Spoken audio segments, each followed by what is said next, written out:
Okay, so we are going to do question 8.14. So we are given two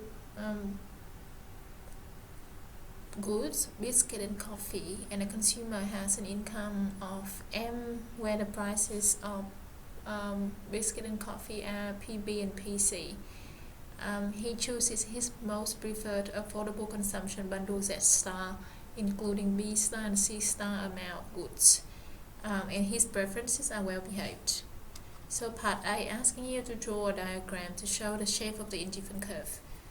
So we know that for well behaved preferences, then the indifferent curve is going to be nicely, smoothly, strictly convex. Okay, so what I'm going to do is I'm just going to draw a very rough diagram where I put C on the vertical, I have B on the horizontal, and I have 0 here. I also want to draw a budget constraint, which is a very random one because I do not know the value of any of these prices or income, so it doesn't matter. Okay, and I want to indicate the optimal bundle, which is just going to be the tangent between the indifferent curve, okay, and the budget constraint. So what I do is I just draw an indifferent curve like this. Okay, and the tangent C over here is going to be my optimal bundle Z star. Okay, and corresponding to this is the level of B star, okay, and C star.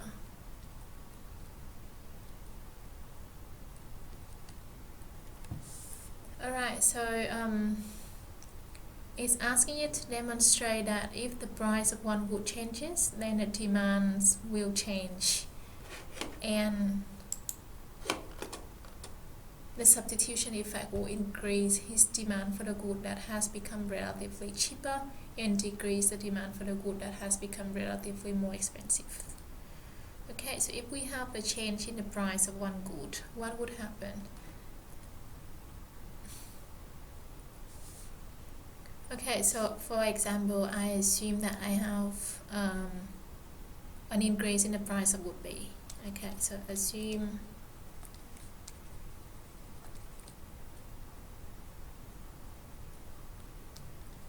okay, there is an increase in PB. Alright, so my new budget constraint is now, remember, the horizontal intercept is M divided by PB and the vertical is M divided by PC.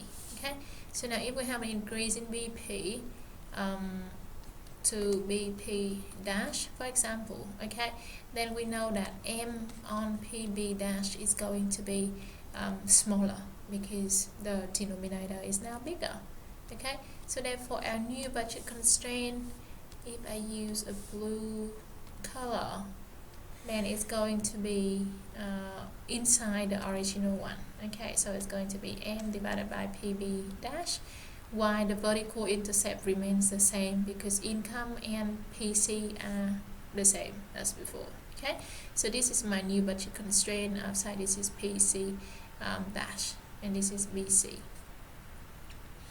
Okay, so what is going to be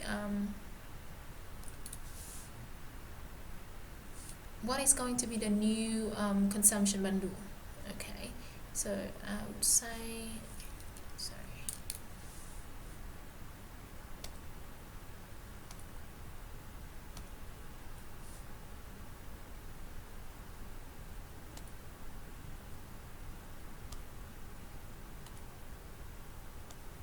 let's just make it small. I just want to get rid of these.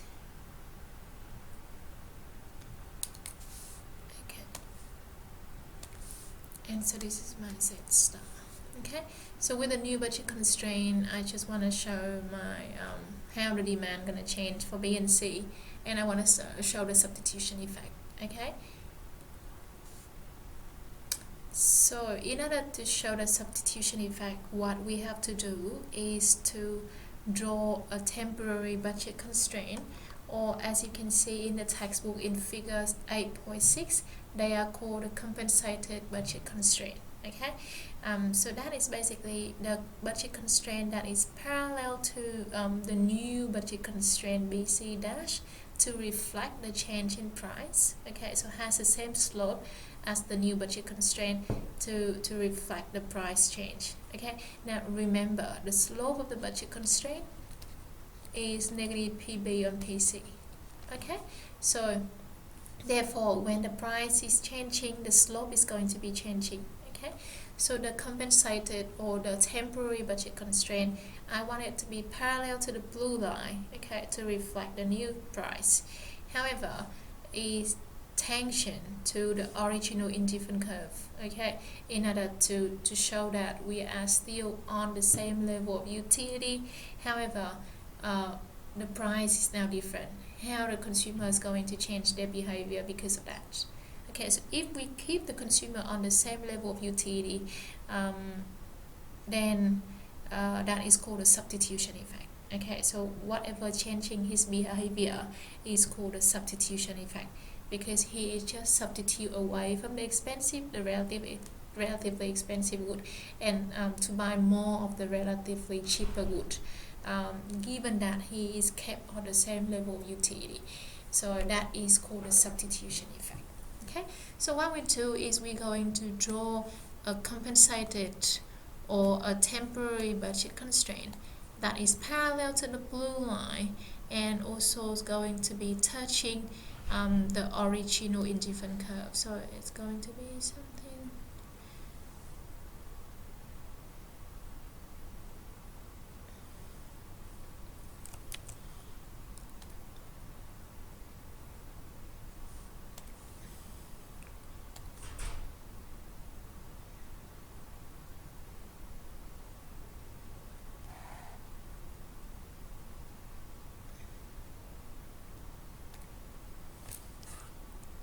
Okay, so what I'll do is I'm just going to expand this. So I just got a parallel line to the blue one and I'm just moving it around for it to touch. Okay, for it to touch the indifferent curve, and so the touching point I would say is somewhere here. Okay, so touch the indifferent curve at point Z, say double star.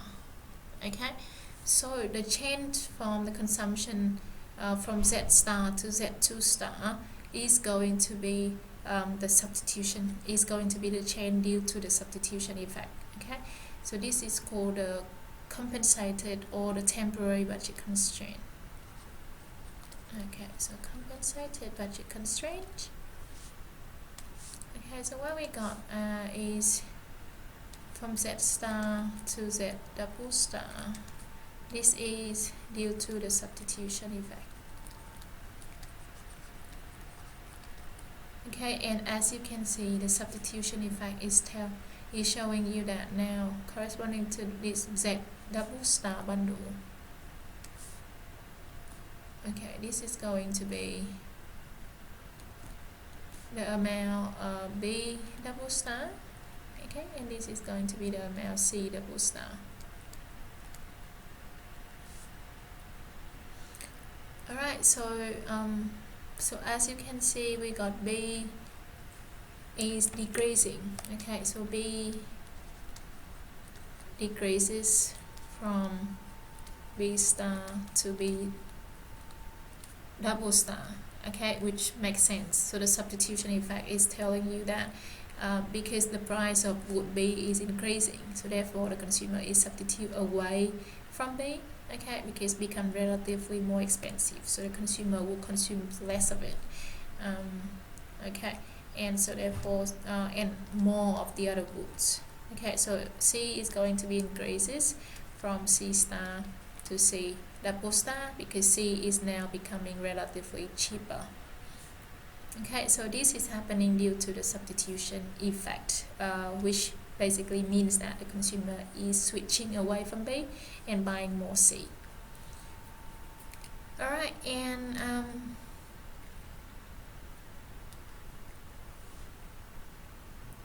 if we want to find the final consumption bundle, which is on the final budget constraint BC dash, then what we have to do is we just have to draw another indifferent curve that is basically in the same sort of shape with the original one and touching the blue line. Okay, so I'm going to have something like this.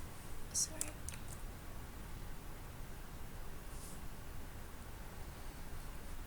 Okay, so this is my indifferent curve too. One. Right, and it's going to be touching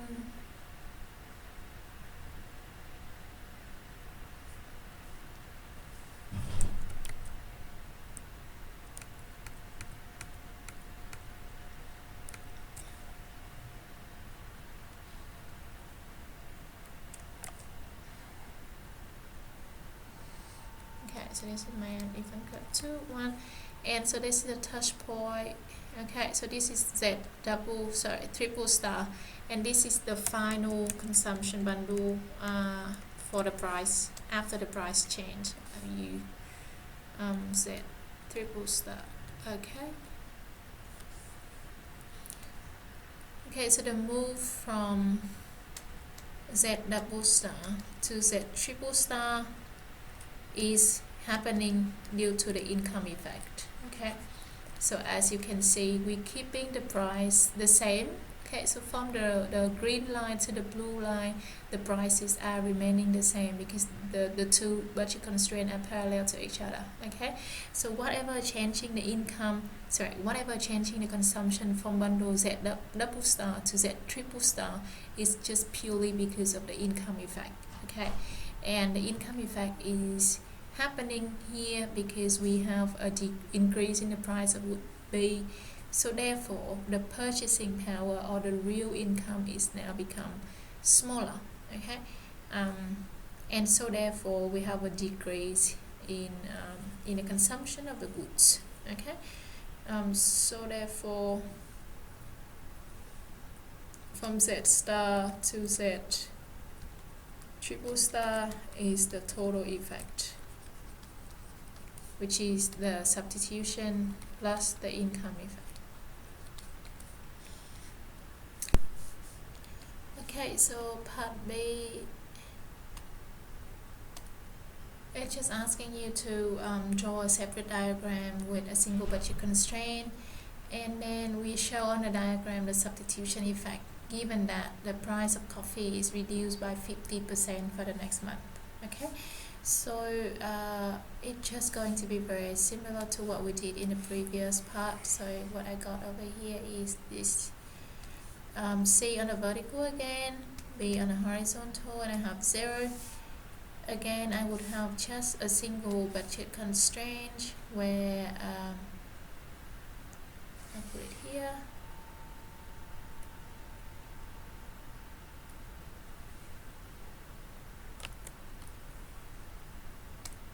Okay, so this is my original budget constraint outside BC 0.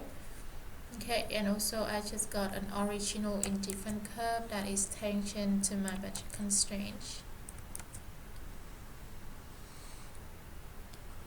Okay, so this is BC 0. Okay, and this is my original most preferred consumption bundle, which is B0 and C0. Okay, now if I have a reduction in the price of coffee by 50%, remember this is M on PB and this is M on PC. Okay, so if now, okay, it's PC decrease by 50%, then the new price I'll call PC dash is going to be equal to half of PC. Okay, so therefore M on PC dash is going to be equal to M on half of PC, and that's just equal to 2M on PC. So as you can see, the new vertical intercept for the new budget constraint is just going to be twice as big or twice as much as the original vertical intercept. Okay, so the new budget constraint, I would say it's somewhere here. Okay, so this is M on PC dash. Okay, so if I use a blue line to draw the new budget constraint, it's just going to be like this. Okay, with the horizontal intercept remain the same because B and PB remain the same. Okay, only PC is now reduced by 50%. While M and PB, okay, remain the same. Alright, so my new budget constraint is going to be this. So I'll call this is BC1.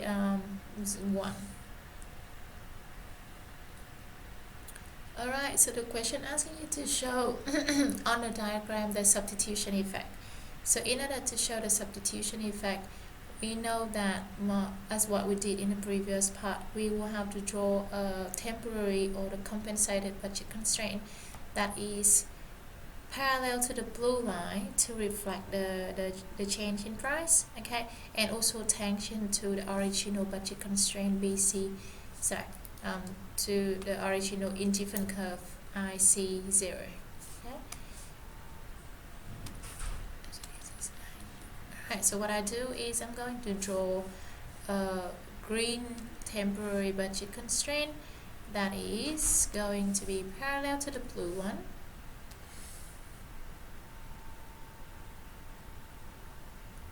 Okay, and tangent to the original indifferent curve. So it's going to be somewhere like this.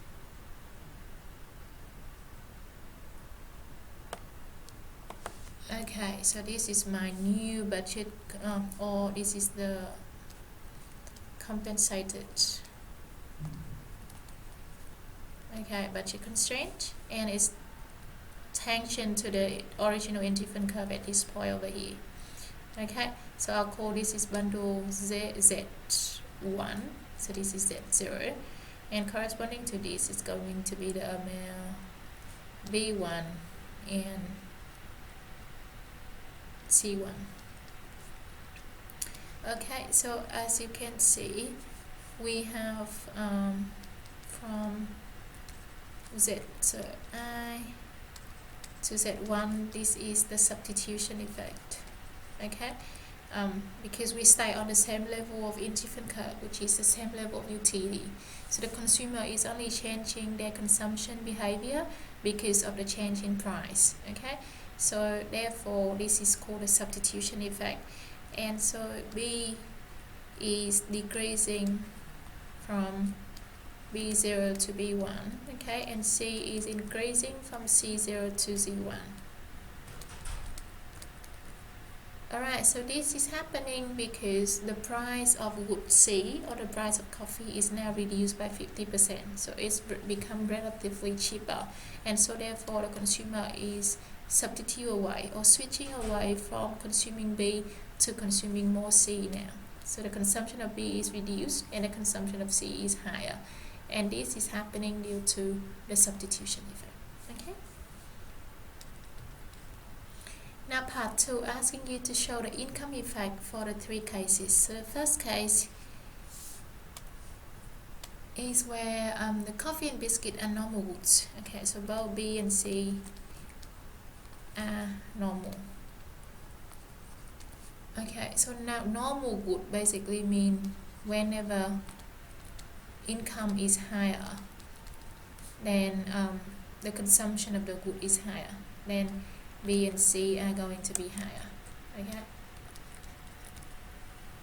so that is called the normal goods. Whenever you have more income, then you have more consumption. Okay, so if that is the case, then we want, so from the green line to the blue line is basically the income effect. Okay, so as you can see, these 2 lines are parallel to each other, so there's no difference in price. Okay, however, the blue line is higher than the green line, basically indicating that we have a higher income, and this is happening because we have a decrease in the price of wood C. Okay, so the income effect over here is a decrease in the price of wood C, so therefore it leads to an increase in the real income, or the real purchasing power. Now, real income or real purchasing power, it just basically means For example, if you have $10 and it costs you $2 to buy a burger, then you can buy 5 burgers. Okay. However, if the price of burgers is now decreased to $1, then you can buy 10 burgers. So the increase from 5 burgers to 10 burgers is called the increase in the real income or the increase in the real purchasing power. Okay, so we're talking about the number of burgers you can buy. So now you can buy more burgers because the price is now lower. So it's not because your income is actually higher, your income remains the same. However, due to the fact that the price is lower, then you can buy more stuff. That is called an increase in the real income or increase in the real purchasing power. Okay. So over here you got a reduction in the price of coffee. So therefore the real income or the real purchasing power is higher. And so therefore, if the good is normal, then we would expect for both B and C are increasing due to the income effect. Okay, so in terms of a diagram, I would like to draw my indifferent curve in such a way that it is going to be increasing both B and C from the green point to say the red point. So I use the red indifferent curve. Okay, so I draw my indifferent curve in such a way. Okay, so this is indifferent curve 1, and this is my final consumption bundle, where it is corresponding to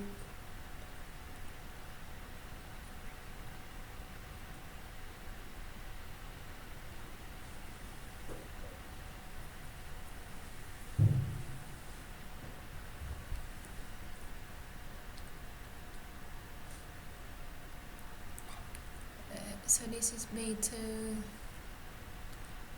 and this is C2. Okay, so what I have to have in this case is an increase from B1 to B2, okay, and an increase from C1 to C2.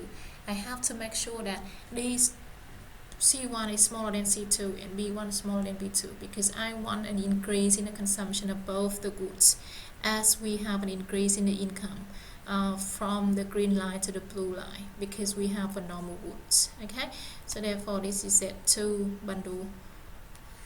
Alright, so I say income effect is moving from Z1 to Z2, where B is increasing from B1 to B2, and C is increasing from C1 to C2. Okay.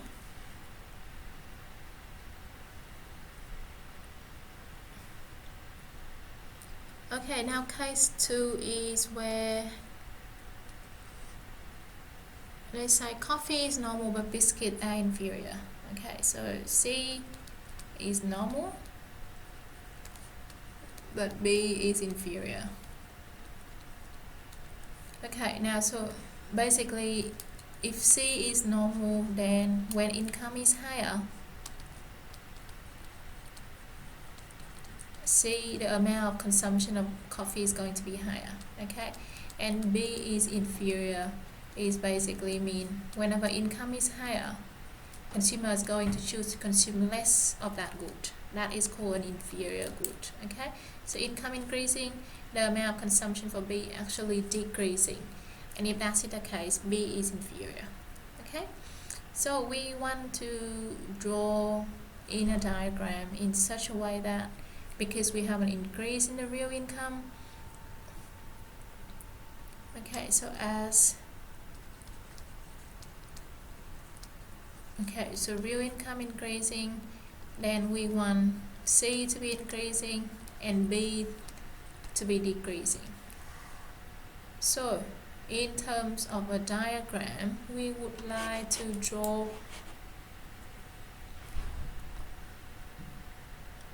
an indifferent curve.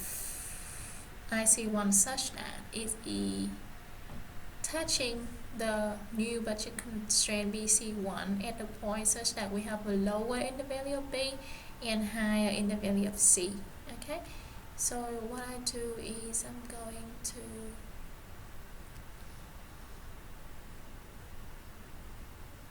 just have a different diagram. So what I do is I just try to copy this down.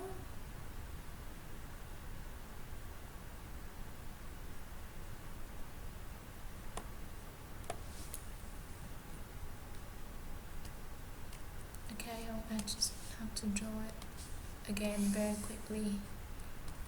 Okay, so I got C, I have B, I have 0,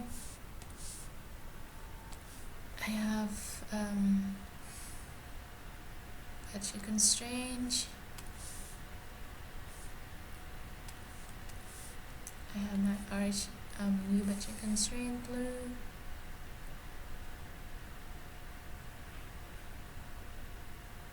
is here. Okay, and I have the original indifferent curve. So I'm not going to draw everything again, but you just, okay, so I'll just say this is my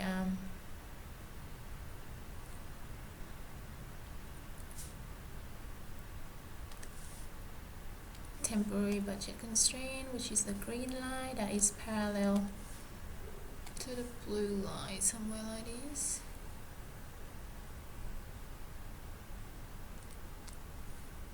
Okay, and so I would say somewhere over here is my just say this is B1, this is C1. Okay, and so I would like to draw an indifferent curve that is tangent to the new budget constraint BC1 in such a sense that it's going to reduce the amount B1 and increase the amount B2 of C. Okay, so my budget my indifferent curve, I want to draw it like this. Sorry.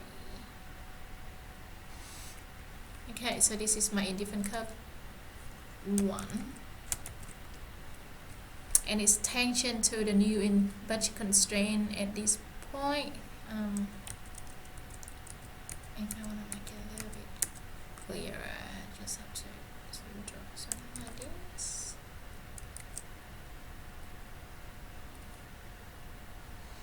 Okay, so this is indifferent curve 1 is tangent to the new budget constraint at this point. Okay, so this is my B2, and this is my C2. Okay, so as you can see, we have an increase in C and decrease in B, and this is the case where one of the good is inferior and the other one is normal. Okay, so you just have to draw your indifferent curve in a flexible way such that it's going to tangent the new budget constraint in such a sense that is satisfying the requirement from the questions. Okay, and so the last part is just basically where biscuit is normal, so B is normal, however C is inferior. Okay, so what we want in this case for the income effect is for when the income is higher, okay, then B is going to be higher, and income higher, then C is going to be smaller. Okay, so in this case we have an increase in the real income or increase in the real purchasing power. So we want to have an increase in B and decrease in C due to the substitution, due to the income effect. Okay, so therefore okay, so the income effect over here is going to be for B to increase from B1 to B2, and for C to decrease from C1 to C2. Okay, so in terms of a diagram, I'm just going to draw a very quick one again. Then this is our C, this is our B, this is our 0. Again, I have the original budget constraint, something like this, and I have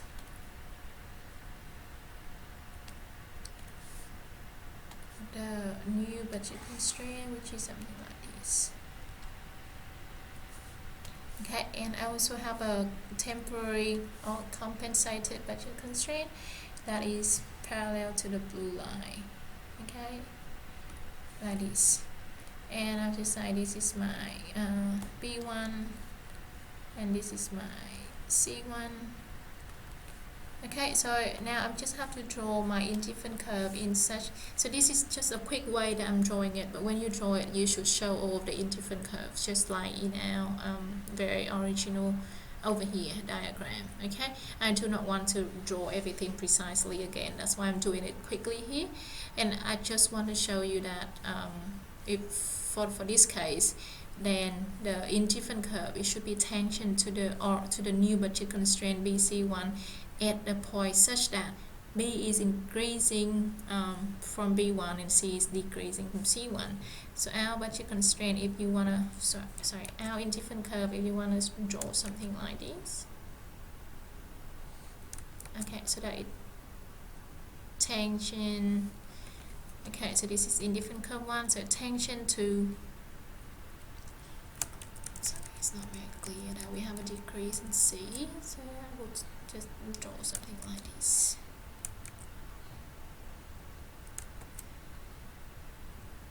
Sorry. Okay. Alright, so tangent at this point, so this is my B2 and this is going to be my C2. Okay, so from C1 and C2 is the income effect for C, and from B1 and B2 is the income effect for B.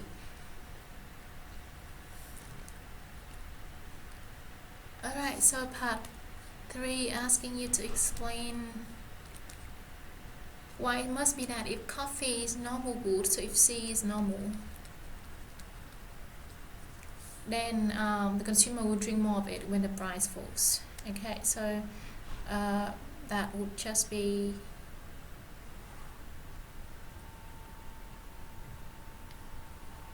the case if we're looking back at our original case where coffee is normal. Okay, then as you can see, the substitution effect is saying that coffee is going to be increasing from, the consumer will be consuming more coffee, increasing from C0 to C1, and that is a substitution effect.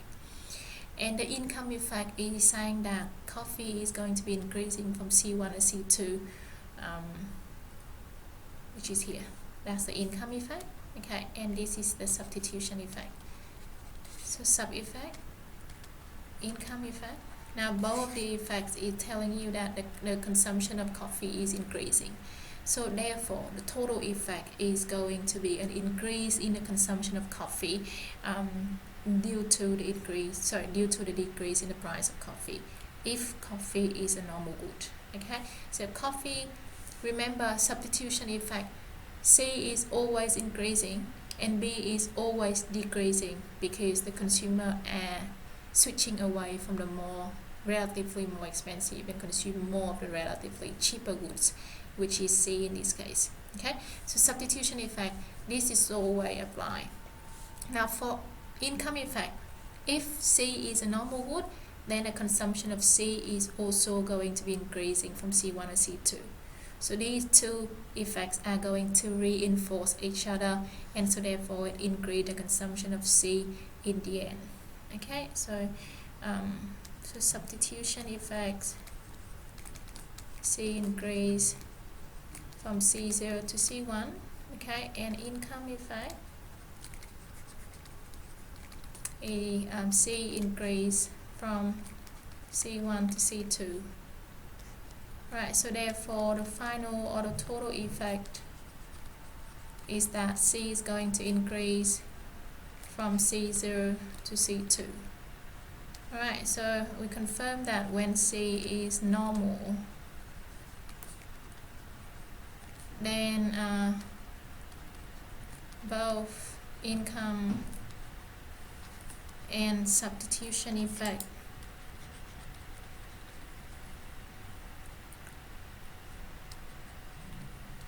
move in the same direction, or we say they reinforce each other.